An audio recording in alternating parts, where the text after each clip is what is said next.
Understanding, it was a flop. English Phrases Explained.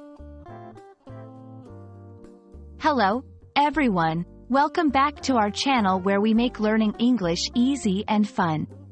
Today, we're going to dive into a common but interesting phrase in English. It was a flop. We'll explore its meaning, origin, and how you can use it in everyday conversation. So, let's get started.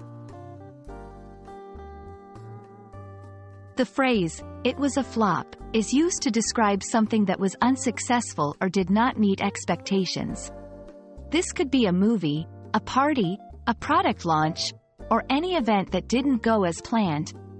The key here is the expectation of success, which ultimately leads to disappointment.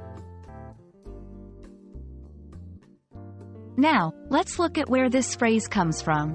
The word, flop, has been used since the late 19th century to describe a failure.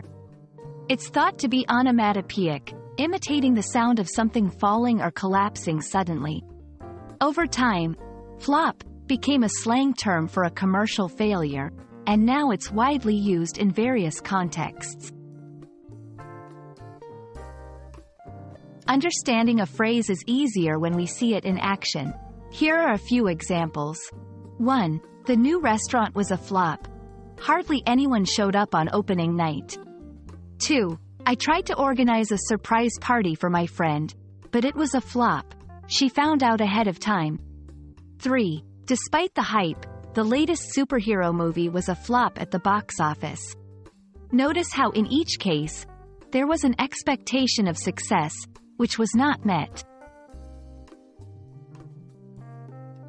When you use this phrase, remember it often carries a tone of disappointment or critique.